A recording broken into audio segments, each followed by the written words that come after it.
Hi everybody, it's Claire with another art journal video where I am playing with the new Dina Wakley release from October. So this is the fence stencil, and I'm just having a play, just doing a bit of printing with it with the gloss sprays. It was something that Dina mentioned when she was doing the release, and I thought I'd give it a try. Now what I've realised is that it probably would work better without the black paint underneath, because you can see on the page where the paint isn't, it's taking really well. So that's going to be what I try next time, but I was just rolling with it anyway. So once you've started, you just got to keep going, haven't you? So I'm using quite bright rainbow colours for this page. I've started off with the gloss spray in Ruby, and then Tangelo, and then I'm using lemon and spraying that bit through the stencil, and then spraying a bit of lime onto the stencil, printing it again. You can see it is taking in a bit of a strange way, but that's okay. And then sky. And then once that was dry, I then decided that I would stencil through it using paint. So I'm using the same colours, but in Dina's acrylic paint. And instead of the Tangelo, I've used tangerine. So I'm just putting a few colours onto where the same colour was of the gloss spray, just to help pick out that colour a little bit more. And then rather than having to get a clean sponge every time, I was just sponging off the spare paint on that underpaper underneath.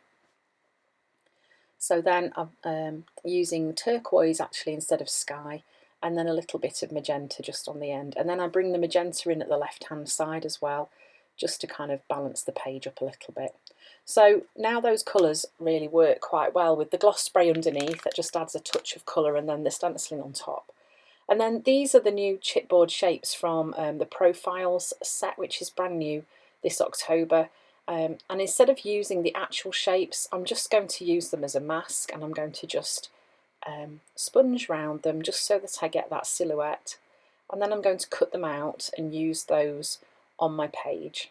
So I'm just using the brush just to get into some of the smaller shapes around the edge of the face. You can see in the back of the ponytail there. And then I'm just going to carefully cut them out and decide where to put them on the page.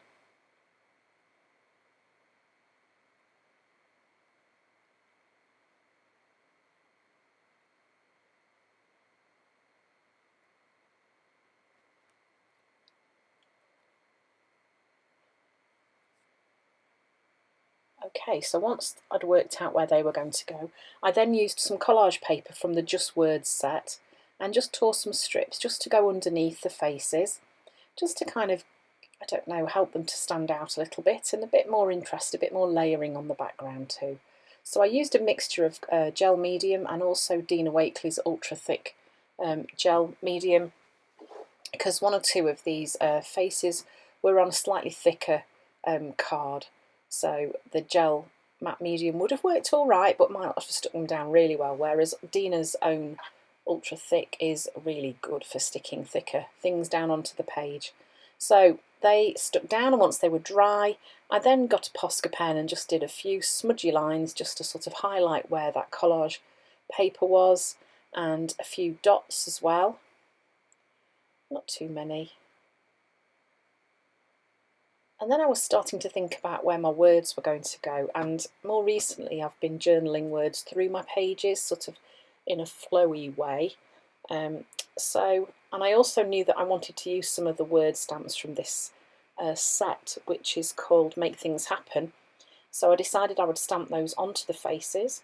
So once I'd popped those in place using black archival ink, I then got a Signo Uniball in white and drew a line that was flowing between the faces that had gone on the page. And then using a Posca pen, I journaled this quote into there. Now this is one that is in one of Dina's other stamp sets. When things change inside you, things change around you.